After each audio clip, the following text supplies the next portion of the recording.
Welcome back, everybody. It's Jeff Vanderbeck here, publisher of the Appalachian News Express. I'm joined today with the Excellence in Education for Pike County Schools.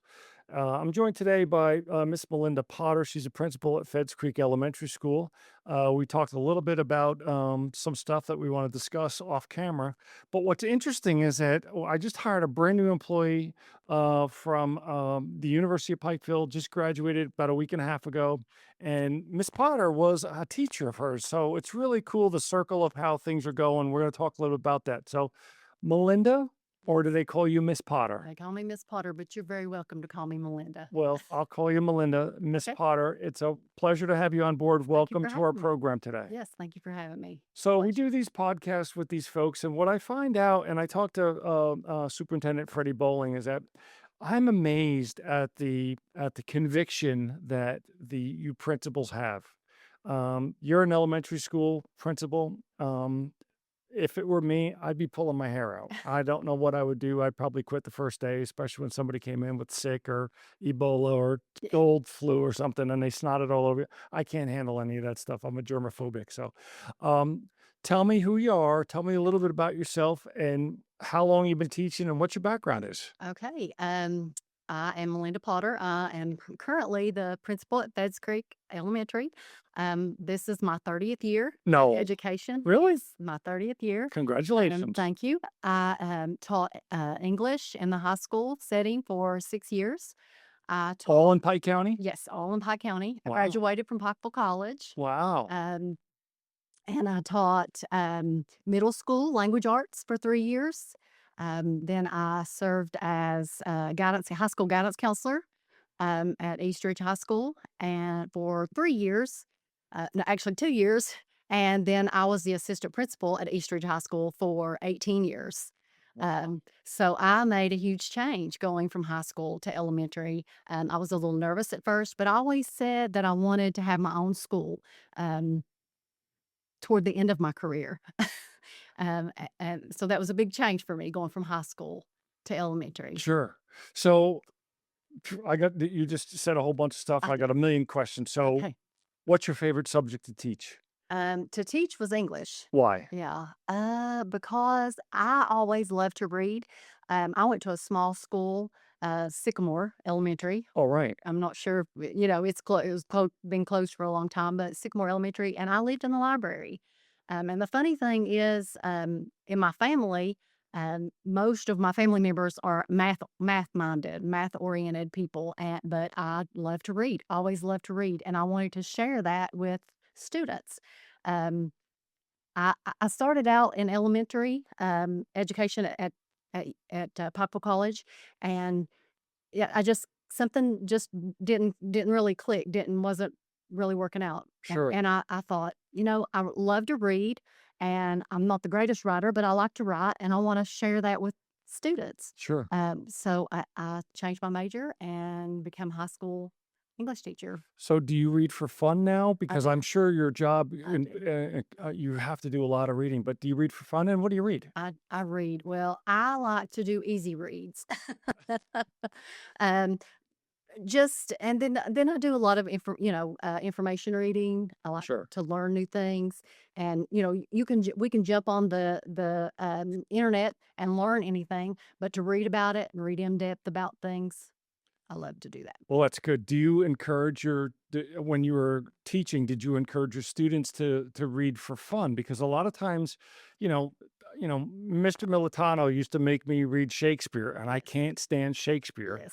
But Yes. I learned a couple things, but he always encouraged us to read for fun. And I thought cereal boxes were fun reading. And clearly didn't mean that. But do you encourage your students now to read for Yes, fun? yes. I've always said that you may not like to read, but they're not reading the right things. If they're not reading something that they're interested in, that was my goal, is to find things. Read Shakespeare for me, and then we're going to read something that you That you suggest like, or that sure. you like to do. And that's all about building those relationships with students and making sure that you know what they're interested in, what they like. And sometimes, especially in high school, it's a trade out. You do this for me, and Sure. here's what you're going to get from it. How do you get elementary students to tell you what they're interested in so you can encourage them to read? Oh, wow. The elementary, they're the easiest. They're much easier than high school Oh, kids. really? Yes, elementary kids want to talk. My kids do. They want to tell me stories all the time, and that was my goal coming in, was to build those relationships with those kids and learn as much as I could from them, and build a positive culture there at the school where the kids have fun and want to learn. Um, I wanted them to like me. You know, Do they? I I think so. I think so. They do, because well, here's the thing, if they like you and they trust you, it's about, then they're gonna go through a brick wall for you. They're Sure, gonna they're gonna work hard for you, sure. if they like you.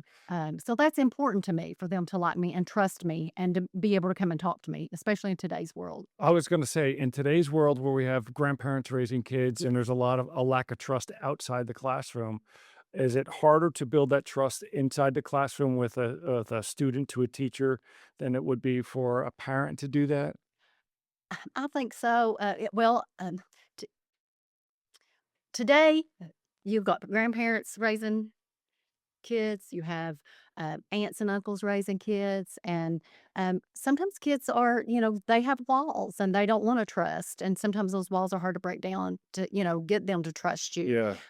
But that just takes a lot of communication, a lot of showing that you're interested in what in them and in their life and what they're interested in.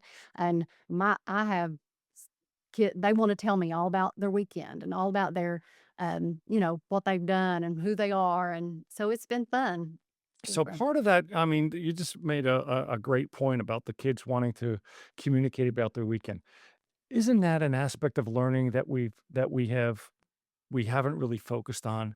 So if a fourth grade student comes in and says, "Mrs. Potter, let me tell you, I rode a horse this weekend, or we went fishing, or Mhm. we went to whatever, and we discovered something." Do you foster that? Say, "Oh, when you went out and rode horses, did you see trees? Did you identify Yes. any of these things?" Yeah. I mean, do you find that that's like a form of educating a student? And how hard is it to stop what you're doing to concentrate on that one little Joey or little Janie Right. who's telling you that for 5 minutes? Yeah. And how it's gotta be a life-changing experience for them because they're Yes. somebody really cares about them. Right, right, and it's in the questions and and the genuine interest, to sit down with a child or bring them in my office. I've brought kids in my office this year, and they're like, "I've not been in here before that. I've not been in trouble." And I said, "Well, you're not in trouble, because I call kids in. I have this year. I've met on 3 separate occasions. I've met with individual students, every child individually, Wow. and talked to them. We've set goals for their learning, and because it's a small school, I'm able to do that.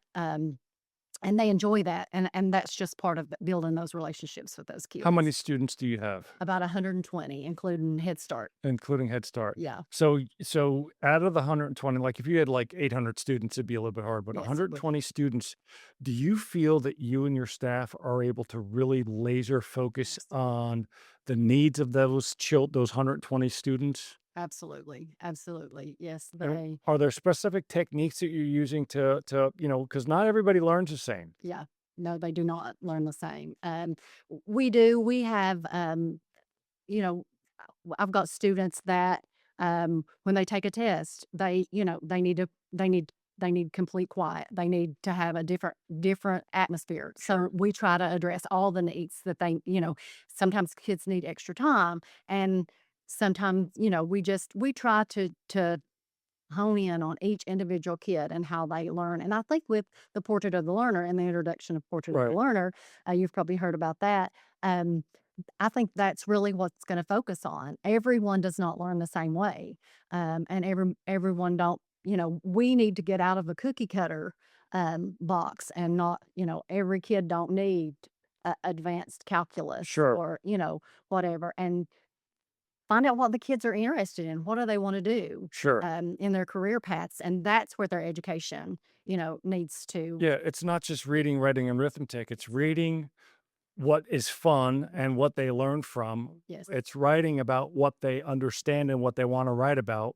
And That's math is math. yes. You Yes. can't, Yes. math is, I don't care how much AI you got, you've got, if somebody gives you a dollar bill and it costs them 50 cents, you know that Ye you got to give them 50 cents back. yes. That's simple math. And that's, I think we've gone away from that. I think Yes. that what happens is that right now, Mhm. while we're educating students, it goes beyond that. It goes Yes. beyond those things, and we have to put educating those 3 R's, if you will, in today's terms, Right. and then we have to enable, the students to learn on what they feel comfortable learning. Right.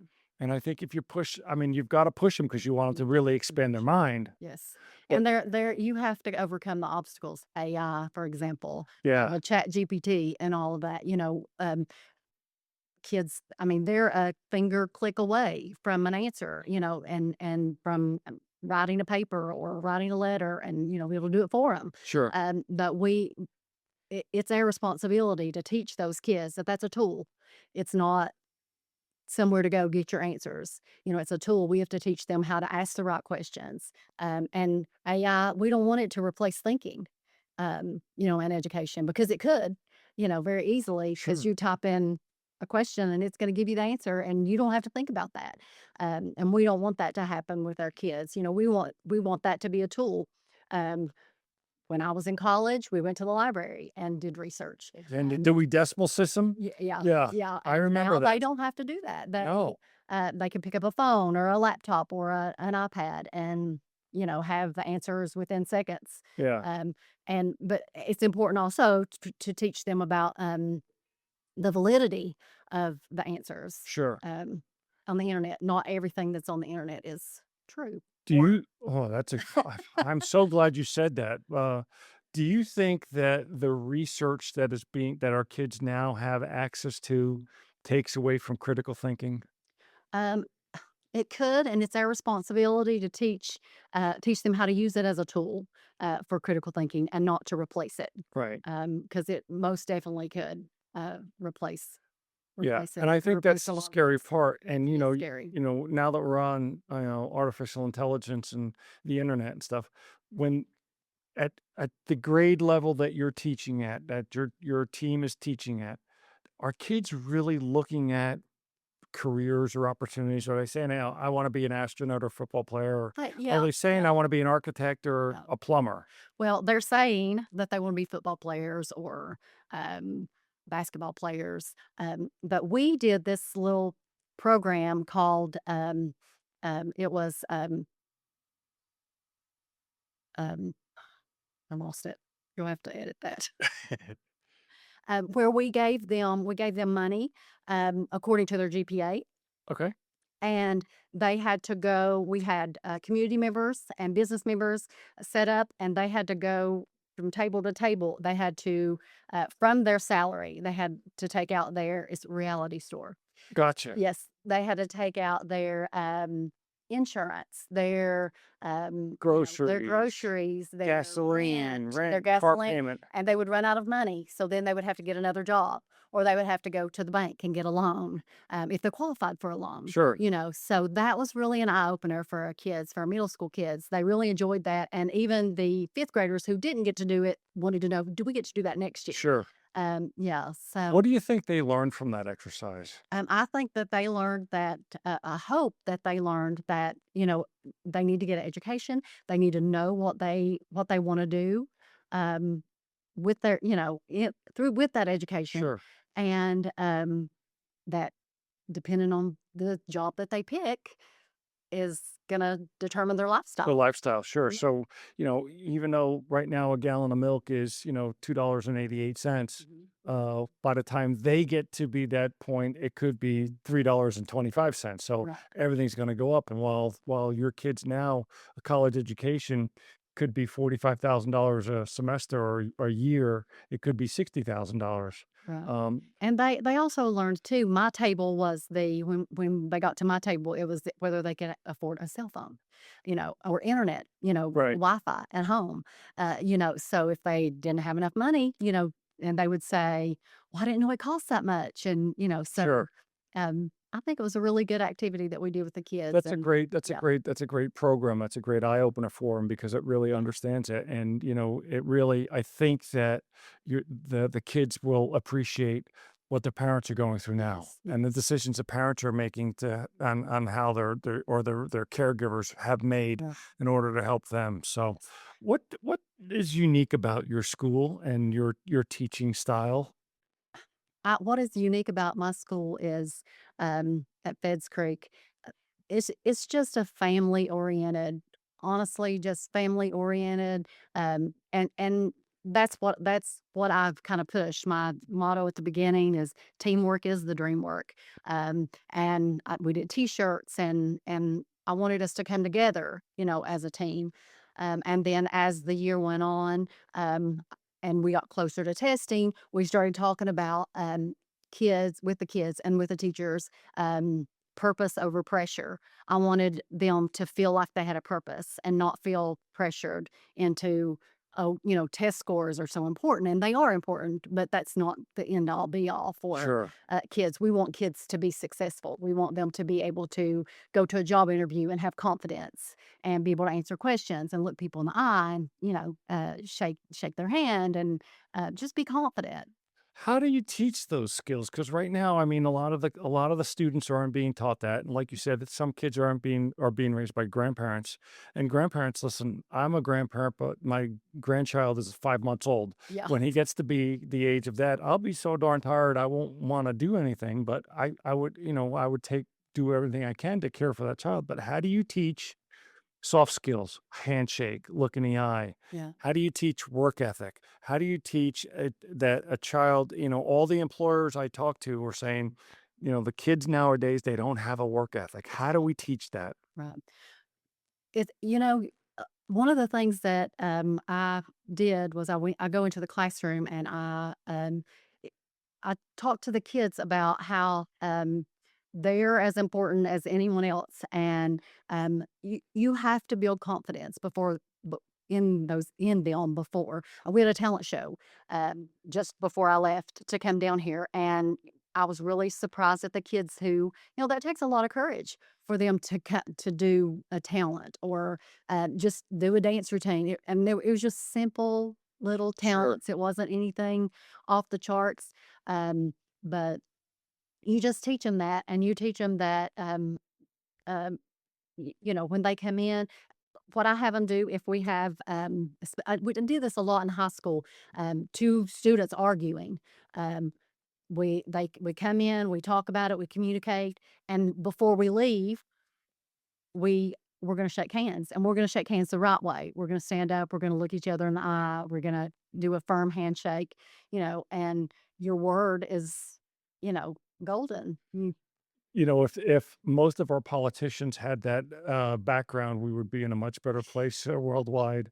Uh, do you have like certain duties or chores or responsibilities that each student is required to do when they come in or before they leave to kind of just get them accustomed to saying, I own this, this is my space. I own the cleanliness of this, or I my job is to clean out the water fountains. And if that water fountain is not clean, then it's my responsibility to clean. Are there any kind of things like that, or is that too young of an age? Well, I think routine is important Yeah, for that age group.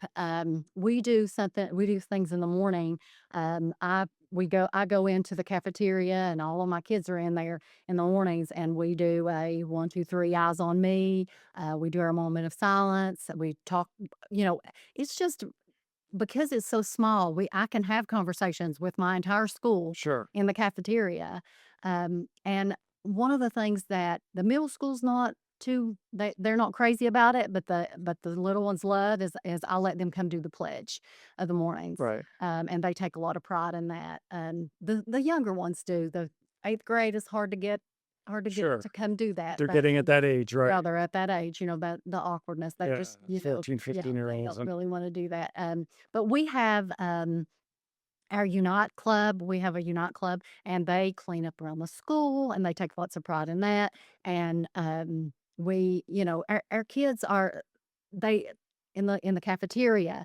They have their own places that they sit, and they know they're responsible. And when it's time to line up, they know that we don't leave the cafeteria unless unless it's clean the way you found it. Sure. Um, so those are the kind of things. How hard is that? I mean, I know that there's a recycling program going on in the school system now, but how hard is that to teach student or the kids at this younger age um, to have pride in their stuff? Because a lot of times, people just they throw stuff out the window or they throw it on the floor, and if a student who is accountable for that, if they see another student, throwing stuff on the floor, do they approach them and say, "Hey, listen, you dropped something, or can you pick it up, or don't be a slob"? Yes, yeah, Is that that where your they do. conflict Yeah. resolution Well, comes in? and a part of that is them seeing me not Yeah. walk by a piece of trash in Right. the hallway, or setting that example for those kids and them seeing, this is our school, this is your home during the day. You don't throw trash on the floor at home, hopefully. So we're not going to do that here at school. Sure. And we need to hold each other accountable. And I do have kids that and I see it a lot in the classroom with their schoolwork, especially the way we do, the things that they do with the Kagan strategies, and we have a Sure. leader and that kind of thing. And they, because I have small classrooms, the kids know which kids they need to take care of.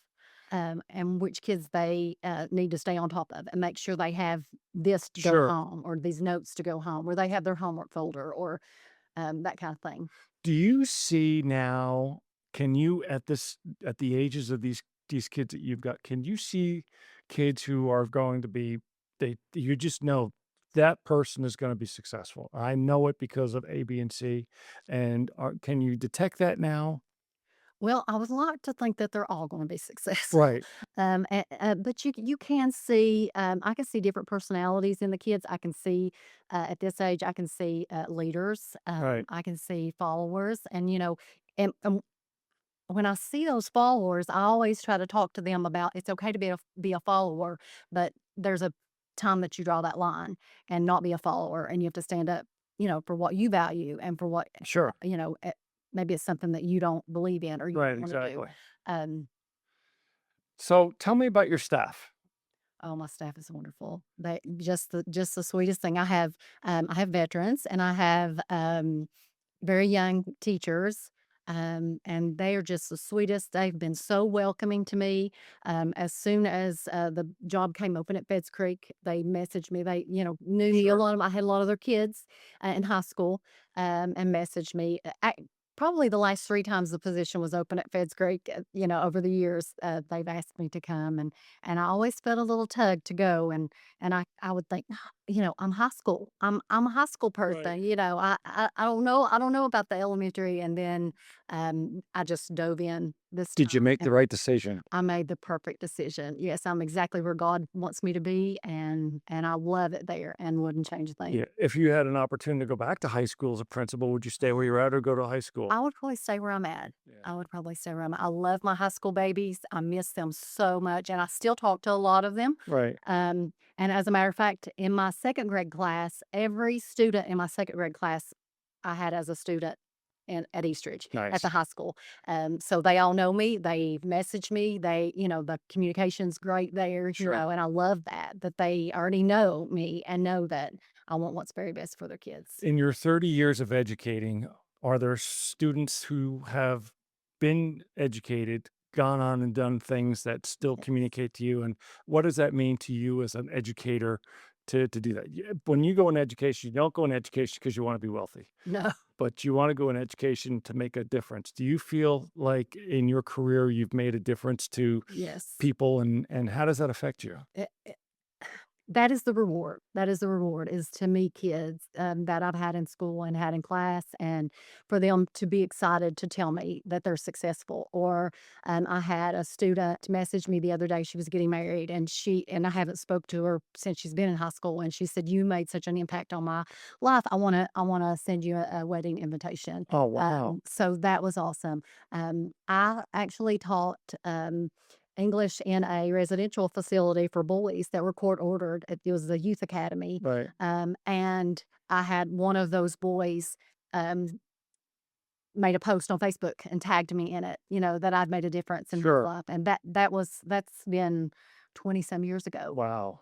and I've had students. I taught at Phelps, for a year, and I've had students show up at my doorstep, just at my home, and sure, hey, we just wanted to come see you. So those are the rewards. It's about the people and the relationships, and um, So you've clearly have touched people's lives in a positive way. People show up I on my surely hope so. doorstep. They're mostly crazy, want to shoot me because they Yeah, don't like my position. yeah. But so that's a good thing. But you've made a great impact. I certainly hope Are so. you able to take the impact that you've made on your students and relay that impact on your younger staff so that they can have that same impact as their career blossoms? I certainly hope so.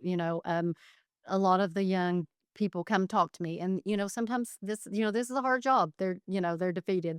They're asked to give more Right. when they don't really have more to give. Right. And I hope to pass that along, and just you know express into them those relationships, build those relationships with those kids. And it's hard now, but they'll never forget the memories that they make with the kids Sure. and the relationships, and more importantly, the kids will never forget them. Sure. So when Miss Potter lays her head down at night, what is she thankful for? I am thankful for, that God blessed me with another day, that God has, led my path. I truly have a testimony, doing with the transition from Eastridge to, Feds Creek. And at the time, I wasn't sure that, I wanted to tell him what what my life needed to look like. But he knew more than me, and I just thank God that I'm at Feds Creek, and it's one of my favorite places on earth. Do you feel this path is this journey that you're on, this path that you're on is going to last for a while? And when you decide that you're done, and we'll go into the sunset, you know, what does that look like for you? Well, I really, I jokingly tell, at school, I say, my mom worked till she was 72, and she really did. So I don't expect to work till I'm 72, but as long as I feel like I'm making a difference and I can impact lives, then and I, I have the desire. I get up every morning. I'm ready to go. And if you love what you do, you never work a day. Now, that doesn't mean that, there's not stress that comes Sure. with your Right. dream job, Yeah. or, that it's perfect, or that you don't have to work hard. But I truly love when I wake up in the morning, I'm ready to go. I can't wait to see the kids. And I love working. Sure. I love working with the kids. And as long as, you know, those feelings are there, I'll Continue to continue do it. so. So, you get up in the morning, you can't wait to get to school, you wanna see the kiddos, you've got a love and a passion to do this, your passion is carried on to the student to the other, teachers. Does the political makeup of the district affect the decisions that you do in a good or a bad way? What kind of support are you getting from the district? The district is phenomenal. Miss Dillon, Tanya Dillon, has been above and beyond. She was an elementary principal. She's an instructional supervisor now, and I'm in her PLC group with other principals. She is phenomenal. I know that I can pick the phone up and call anybody on the district level, with any question. And I guess, I don't try to do it all myself. I don't care to ask questions. Sure. And they're always, always, always, welcoming my phone calls and welcoming, answering my questions. They don't ever make me feel like I'm not doing, something because, or but I should already know that. Right. I do have 30 years in, but this is year one as elementary Is your principal. So, so you're still new at this yeah, job. so I'm new at this job. Yeah. Well, that's good. So, finish a sentence for me. We're gonna wrap up here because we're getting kind of to the end of our podcast, but Okay. Feds Creek Elementary School is the best because Because it's small, because the kids are just phenomenal. They are so appreciative of everything that we do for them. And I try to do a lot for them. I like having fun, and I just, and the education at Feds Creek is as top notch as any other elementary school. We're small, but we're mighty. Our SCLP kids went to state. So I'm excited about that. congratulations. Good. Yeah. and we don't have as many sports and things there, but I try to compensate, like with talent shows and with things that the kids like to do and to showcase their talent because not every kid's talented in sports, and you Right. know Exactly. our academic team does very well in their meets and things. So I think Feds Creek is a great place to be, and And you that's what clearly I have the think. passion for teaching. So, I do. Miss Potter, I'll call you Miss Potter as we wrap up. Okay. Thank you for joining me today. I can sense the passion that you have in your teaching. It's your first inaugural year of being a principal. I wish you the best of luck. I really appreciate you stopping by today and talking to us about what you're doing. And I know that as a former employee a student who is now one of my employees, one of our employees, the when I saw her talking to you, she kind of lit up. So Uh, that's so cool to see that. And you lit up too. So that yeah. mutual beneficial relationship is a great bond that you have. So keep doing the great work. Okay. Thank you for joining us in the Excellence in Education podcast, sponsored by the Pike County School System. I'm your host, Jeff Vanderbeck. My guest was Miss Melinda Potter, the principal at Feds Creek Elementary. Miss Potter, thank you so much for being here. Thank you for having me. I enjoyed it. Thank you.